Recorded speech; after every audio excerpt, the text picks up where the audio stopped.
La idolatría más peligrosa no es la que se ve en las iglesias, en los templos, en las columnas de los centros religiosos, sino la que se instala en la conciencia como abogado absoluto.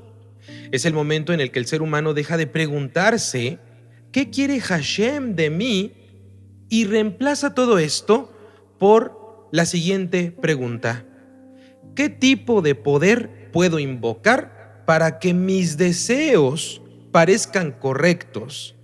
¿Qué tipo de sustituto puedo invocar para que mis deseos se hagan realidad? Ahí nace lo que es la idolatría como sustitución moral.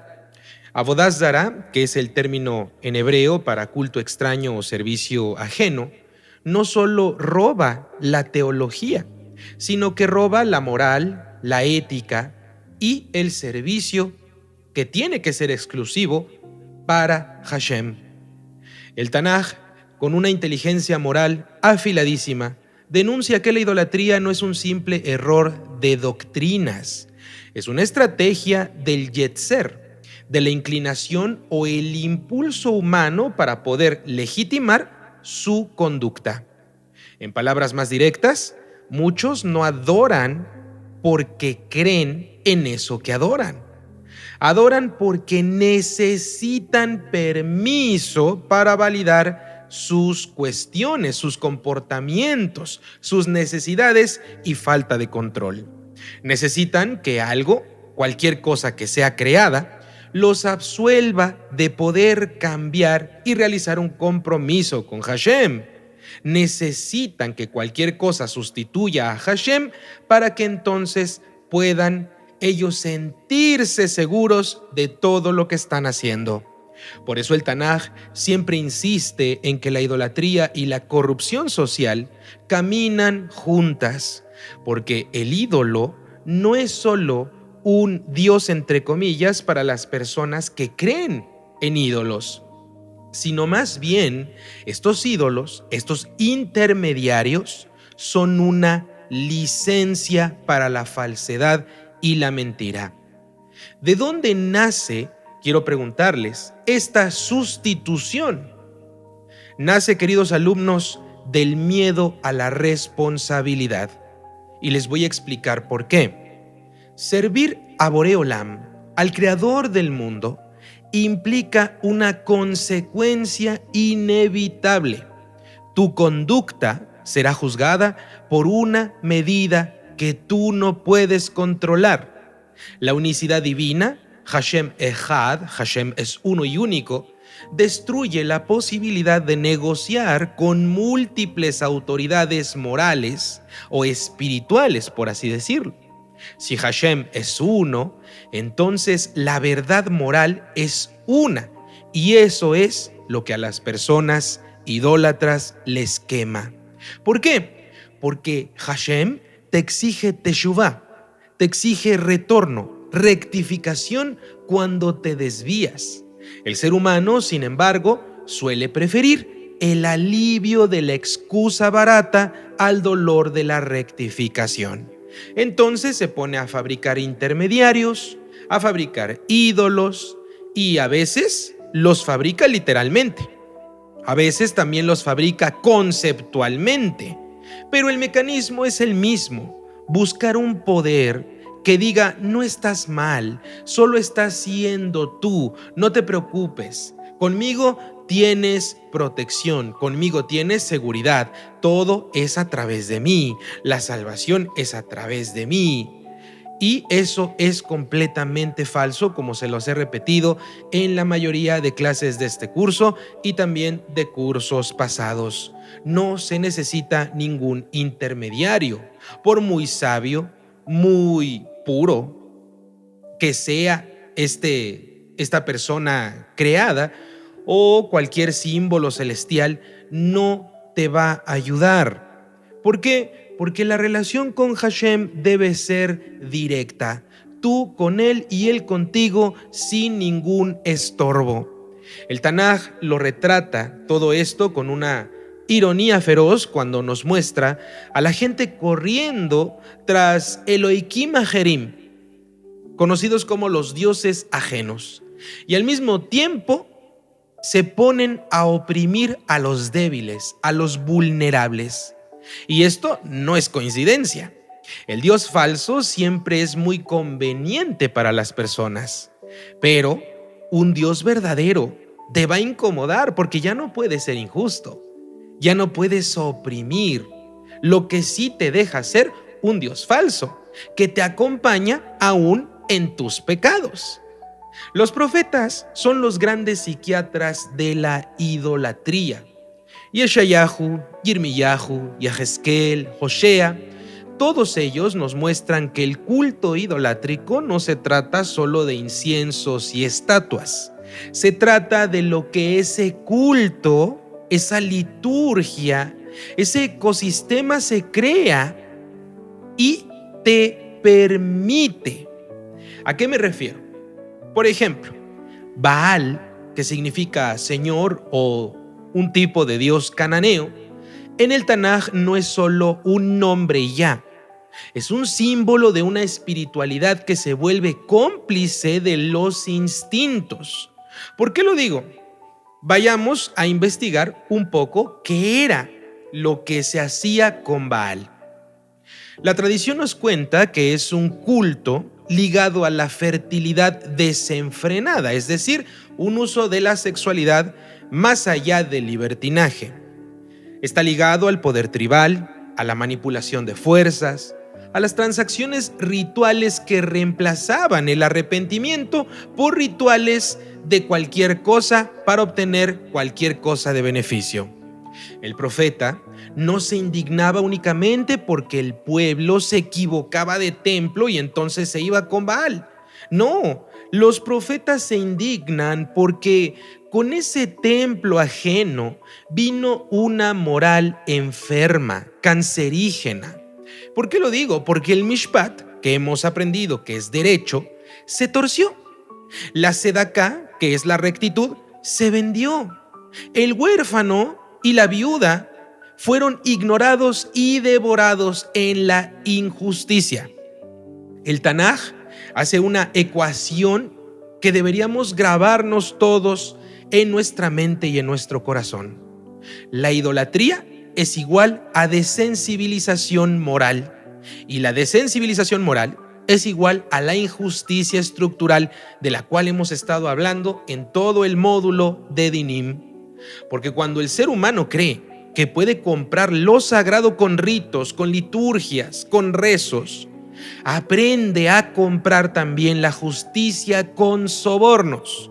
Y cuando aprende a comprar la justicia con sobornos, la sociedad entera se vuelve completamente un estado de Hamás, de violencia, de rapiña, de injusticia, aunque tenga himnos religiosos en todo momento. Aquí aparece un punto filosófico que es crucial que desmenucemos, queridos alumnos. La idolatría como sustitución moral es una forma de heteronomía fabricada. El ser humano teme la libertad moral verdadera, que implica responsabilidades muchas ante Hashem. Entonces se somete a autoridades inventadas, pero más pequeñas, y dice que son fuerzas, son sabios, son rabinos, son justos, que son ídolos, que son líderes, que son santos, etcétera, etcétera, intermediarios, hijos de Dios, etcétera, etcétera, a los cuales puede manipular porque está dentro de su mismo nivel. Todos somos seres humanos y estas personas que toman intermediarios también son seres humanos. Por lo tanto, la persona se convierte en una esclava voluntaria de algo creado, de una fantasía y una imaginación muy grande. Porque déjenme decirles algo, la persona a la que estas personas les piden o ponen como intermediario, si es que fue un ser humano, en este caso que no sea un símbolo celestial ni nada de eso, que también son cosas creadas y no deberían por qué ser tomadas como intermediarios. El punto al que voy es que estas personas toman un intermediario. Déjenme decirles algo, Si este ser, esta persona, vivió en algún tiempo y fue justa, fue buena, por muy justa que sea, no puede hacer nada, pero absolutamente nada por ti. Hoy está muerta y punto. No existe eso que las almas te van a ayudar, las almas van a interceder por ti. No, queridos alumnos. El ser humano que fue justo, vivió y murió, fue enterrado y punto. No va a interceder por ti. Voy a pedir en nombre de Rabí Nachman de Breslov. Eso es idolatría. Voy a pedir en el nombre de fulano de tal, como muchos ya conocen. Eso es idolatría pura y dura. La persona se vuelve una esclava voluntaria ante algo creado que posiblemente esté muerto y nada puede hacer por ella. Una ventaja psicológica que podemos deducir de esto es que estas personas reducen así la culpa metiendo un intermediario falso, porque se dicen en el subconsciente: si mi Dios me lo permite, entonces no soy culpable, solo soy fiel. O muchos otros dicen: Dios ya sabe cómo soy y que no puedo controlarme, entonces peco y luego pido perdón en el nombre de fulano de tal, que sí me perdona, y ¡pum!, me lavo las manos, ya no hay consecuencias, ya me salvé, sin proceder a cambiar, sin proceder al esfuerzo necesario para hacer realmente un tikún y hacer teshuvá en su vida. Esta es la mayor perversión suprema que existe: usar la devoción espiritual para abolir la conciencia. El Tanaj lo denuncia como toevá, y toevá, ya vimos en clases pasadas, que significa abominación. No porque Hashem sea susceptible a sentirse celoso o le duela que mires a un intermediario o que recurras a otro, entre comillas, Dios, sino porque el ser humano está destruyendo su propio Tselem Elohim, su propia imagen divina. El Tselem Elohim, la imagen divina de la cual hemos venido hablando, implica tener la capacidad de discernir entre el bien y el mal, entre lo bueno que puedes realizar en tu vida y lo malo que te puedes acarrear con tus conductas, con tus creencias y con todo lo que hablas.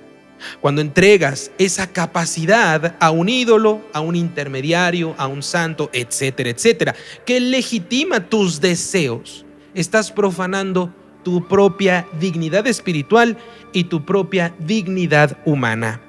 La tradición rabínica lo formula con una idea muy contundente. La idolatría no es solo equivocarse de Dios, es hacer de tu deseo o de lo que quieres un Dios. El Rambam Maimónides, al explicar el origen histórico de la idolatría, nos enseñó que comenzó con un error aparentemente religioso, entre comillas. ¿Por qué? Él explica que honrar intermediarios se volvió costumbre y de ahí jamás se pudo eliminar esa costumbre en los pueblos. Ese error se volvió una cultura porque ofrecía a la humanidad beneficios psicológicos y sociales, como por ejemplo control, identidad, poder, estatus. El Maharal de Praga añade a esto que la idolatría es fragmentación de la humanidad. Cuando el ser humano divide la autoridad última en múltiples poderes, está creando un mercado de absoluciones. Hoy sirvo al Dios del éxito, mañana le pido al Dios del placer, pasado mañana al Dios de la tribu de tal pueblo. ¿Para qué? Para obtener estos beneficios, sean buenos o sean malos. Y entonces, si son malos, me hago de la vista gorda. ¿Por qué? Porque eso es lo que yo deseo hacer, tener o apropiarme de aquello. Cada uno me excusa en su área. Tengo el Dios del dinero, el Dios del placer, el Dios de la salud, el intermediario para esto, para aquello, etcétera, etcétera, etcétera, etcétera. Queridos alumnos, debemos ser conscientes de esto. La unicidad divina unifica tu vida porque no te fragmenta. No te permite ser moral en un área nada más y entonces convertirte en un depredador en otra área. Por eso, el yo dividido ama la idolatría, queridos alumnos. Las personas fragmentadas alrededor del mundo aman la idolatría. Aman pedir en nombre de fulano de tal. Aman encenderle una vela al rabino fulano de tal y pedir en su nombre, en su honor. Eso es idolatría. Y esta clase va a incomodar tanto a no judíos como a judíos que piensan que hacer todo esto es correcto. ¿Por qué? Porque pensar así es pensar en falsedad. No hay nada más en el mundo que te pueda dar seguridad que Hashem. Y no solamente en el mundo, en el universo. Pensar diferente, pensar como una persona idólatra es fragmentar tu vida, fragmentar tu alma, fragmentar tus creencias. Y creer en Hashem como uno y único y expresarle lo que sientes, lo que quieres, tus planes y poner tu vida en sus manos es unificar tu vida.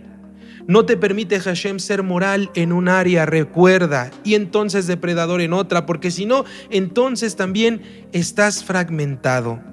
El yo dividido ama la idolatría precisamente por eso, porque le permite a las personas compartimentalizar a Hashem, es decir, dividir un todo, uno y único, en partes o categorías aisladas que no existen. El Tanaj, al insistir en que Hashem es uno y único, está exigiendo integridad en el ser humano. Y aquí conviene hacer una pregunta que se responde muy fácil. ¿Por qué la idolatría legitima la conducta que realiza el idólatra? Porque el ser humano, queridos alumnos, tiende a adaptar su moral, su ética, su comportamiento conforme al modelo de su adoración. Lo que adoras define lo que consideras bueno, lo que consideras el bien. Si adoras el poder, entonces el bien será dominar a los demás. Si adoras el placer, bueno, entonces el bien para ti será sentir, sin importar que objetivices a las personas con las que sientes placer o las cosas que realizas por las cuales sientes placer. Si adoras el éxito, el bien entonces será ganar. Si adoras la reputación, el bien para ti será parecer algo que se acomoda conforme a la moda en las sociedades, en la evolución de las sociedades. Esto es psicología básica, pero el Tanaj ya lo sabía desde hace mucho tiempo, cuando nos menciona que Adam yerae leinayim bahashem yire la levav. El humano ve lo externo, pero Hashem ve el corazón. Cuando el corazón adora un ídolo, su moral se vuelve también un ídolo. Y entonces el lenguaje religioso se convierte en simple cosmética. Palabras de piedad para poder cubrir decisiones depredadoras. Esa es la idolatría como sustitución moral. No es solo un cambio de culto, de pensamiento, de creencia. Es un cambio de medida ética en toda tu vida. La Kabbalah hace esta crítica aún más profunda al explicar que la idolatría alimenta también las fuerzas de separación. El Zohar habla del Sitra Achra, el otro lado, la dimensión de la separación y la fragmentación como el dominio donde la verdad se rompe, se fragmenta y entonces la energía se usa para la autojustificación de los actos humanos. Cuando alguien sirve a lo que legitima su conducta y sus deseos, está en términos místicos canalizando su shefá, canalizando su influjo energético hacia la separación, hacia la fragmentación. El deseo se fortalece, la conciencia entonces se debilita. El Arizal nos enseñó que la rectificación, el tikkun, requiere elevar esos deseos, esas conductas hacia su raíz original, no dejarlos gobernar tu vida.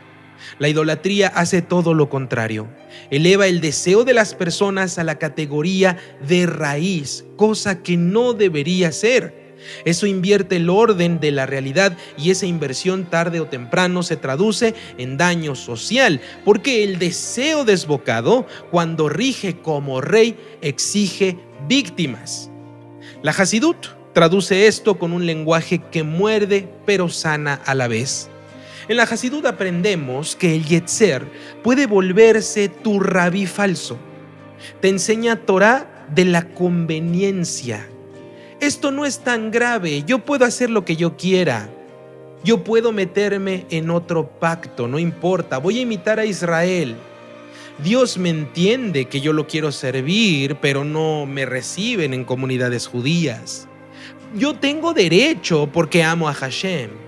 Entonces, la persona inventa sus propios sistemas espirituales o sus propias religiones, sus propios procesos litúrgicos que bendice su propio egocentrismo. El Alter Rebbe en el Tania describe cómo el autoengaño es el arte preferido del alma animal, porque se reviste de racionalidad y de piedad para no cambiar verdaderamente o no tomar la responsabilidad de su pacto, no tomar la responsabilidad en su vida de cumplir lo que sí le corresponde. La idolatría como sustitución moral es ese autoengaño institucionalizado. El individuo ya no solo se engaña a sí mismo, sino que se organiza también con otros para llamarlo el camino de la verdad. Y cuando el autoengaño se vuelve camino, se vuelve también una cultura, se convierte en una religión, y cuando ya se convierte en cultura, en religión, liturgia y tradición de un país, se vuelve un Hamás con liturgia. Ahora bien, esto es universal en el Noahida porque la prohibición de Abodá Zará no solo protege la pureza de la fe en Hashem, sino que protege la posibilidad de una ética sana. Si el Noahida quiere construir una sociedad de dinim, de justicia, pero tolera la idolatría que legitima corrupción, legitima el abuso, legitima muchas cuestiones que podemos ver en demasiadas religiones, la justicia entonces se descompone. La estructura social que se busca se va a pudrir, porque la idolatría es un laboratorio de muchas excusas. Un culto que te permite sobornar porque así funciona el mundo produce jueces vendidos. Un culto que erotiza el dominio produce el abuso sexual. Un culto que sacraliza la tribu produce racismo y guerras. Un culto que idolatra el éxito produce la explotación de los más vulnerables o necesitados. La Torá ya lo anticipaba. Abodá Zará es el segundo mandamiento universal porque la justicia sin monoteísmo ético se corrompe en simple relativismo. Y el monoteísmo sin justicia se corrompe en hipocresía. Por eso van juntos, deben ir de la mano. Primero construyes los tribunales, aplicas la mitzvah de dinim y entonces luego purificas el altar interior para que el tribunal no se venda al ídolo del poder. Y aquí les voy a compartir un criterio práctico muy afilado y liberador para su vida. Identifiquen sus propios ídolos. Primero identifíquenlos, por lo que se permiten justificar cualquier cosa en su vida.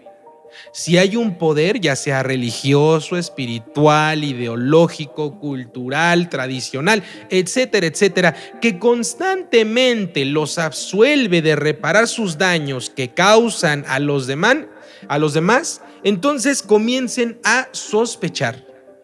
Si hay una devoción en ustedes que les hace sentirse superiores mientras se vuelven menos compasivos, sospechen también. Si hay una fe, una creencia que les promete bendiciones pero sin rectitud, sospechen, porque Hashem en el Tanaj bendice a través del cumplimiento de sus pactos.